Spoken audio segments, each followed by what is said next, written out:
తిరుమలలో మళ్లీ భక్తుల రద్దీ పెరిగింది. అన్ని కంపార్ట్మెంట్ల నుండి క్యూ లైన్లో ఉన్న భక్తులు వెలుపలకు వచ్చారు. టోకెన్లు లేని భక్తులకు 10 గంటల్లో దర్శనం కలుగుతుందని టీటీడీ అధికారులు వివరించారు. నిన్న స్వామివారిని 63,163 మంది భక్తులు దర్శించుకున్నారు.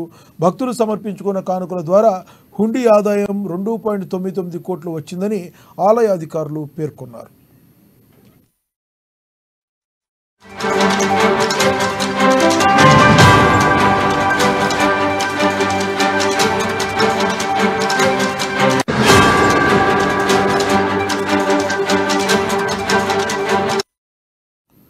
తిరుమలలో మళ్లీ భక్తుల రద్దీ పెరిగింది. అన్ని కంపార్ట్మెంట్ల నుండి క్యూ లైన్లో ఉన్న భక్తులు వెలుపలకు వచ్చారు.